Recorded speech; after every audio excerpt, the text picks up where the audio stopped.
The Knicks lost their fourth straight game, falling to the Raptors in Toronto on Sunday night, and now the upcoming schedule gets a lot tougher for the Knickerbockers. Joining me to talk some Knicks hoops is SNY NBA insider Ian Begley. Ian, good to see you. How's it going, man? Dexter, what's happening, man? How are you? I'm doing good. Better than the Knicks are as of late with four straight losses. And Ian, since Mitchell Robinson has been sidelined with a fractured right thumb, the Knicks have played two games and they surrendered 139 points and 125 points to the Hawks and the Raptors, respectively. How much do the Knicks miss Robinson's impact on defense here?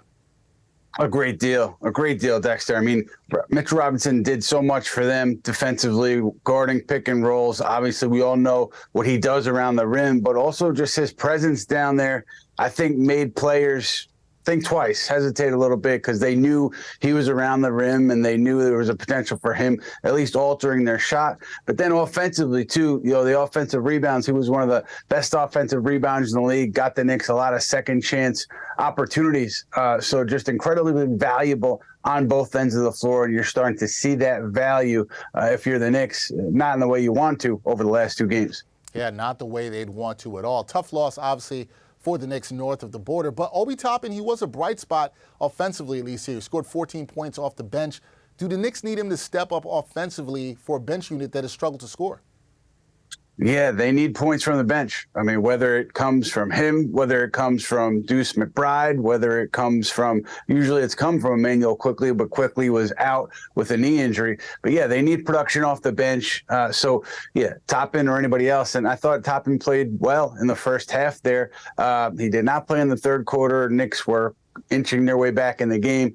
He was in there in the fourth with that Knick unit that struggled the first 3 minutes of the fourth. I think the Knicks were down 11 or 12 pretty quickly. And then Tom Thibodeau went back to his starters. But Toppin in the first half gave you what you'd expect if you're the Knicks, and they need more of that for sure with this short rotation and with Quickly out, Mitchell Robinson out. Definitely going to need his offensive spark. And lastly, Ian, the upcoming schedule for the Knicks, which I'm sure Knicks fans have looked at, it will be a challenge. 8 of the next 10 opponents are teams above 500. What will this stretch of games tell us about this team as we approach the trade deadline? Yeah, I think you're right to point out this schedule ahead here, because right now I think teams in touch with the Knicks see them as looking to add, a bench piece, add some depth. If anything, I don't think that they're really hungry to make a huge move.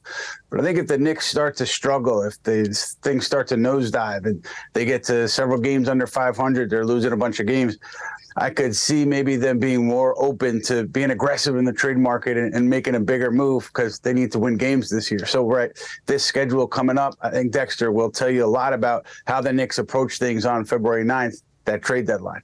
We'll see. That is coming up very soon as the season continues to move along very quickly. That is Ian Begley, SNY NBA insider, always on top of things for the Knicks. Ian, it's always good to talk to you. I will talk to you soon.